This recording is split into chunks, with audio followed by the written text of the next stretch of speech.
Dans le projet culturel, le lien entre Samara et Rimont est assez simple. Samara a un côté plus ludique où le public et les élèves viennent se mettre en immersion, en situation. Et puis Rimont, naturellement, un côté plus scientifique où on vient observer le travail de l'archéologue, de l'anthropologue, etc. Donc deux missions finalement qui sont complémentaires, complètement complémentaires. Les interactions entre les deux sites sont permanentes, que ce soit en termes de reconstitution d'objets, de facsimilés, ou en termes de médiation, puisque la source de données première de la médiation, c'est quand même l'archéologie.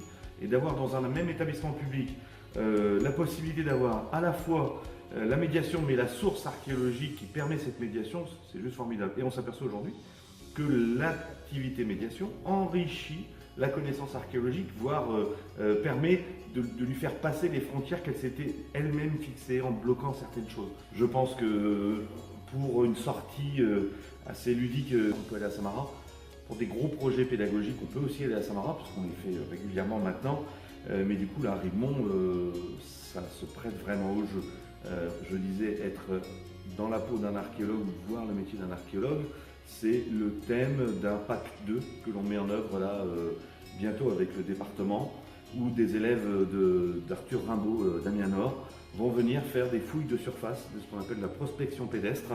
Et ce qu'ils auront trouvé sera nettoyé ici, ils rempliront des fiches, ça immergera complètement l'élève dans le monde du métier de l'archéologue.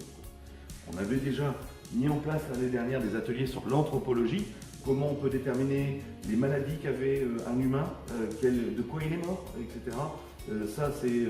Ça fait écho chez eux à toutes ces émissions, tous ces téléfilms américains. Donc pour eux, là, il y a quelque chose qu'ils connaissent, la série américaine, et puis il y a le métier d'anthropologue, et ils s'aperçoivent que quelque part, c'est pas qu'à la télé, c'est aussi chez eux, dans la Sambre.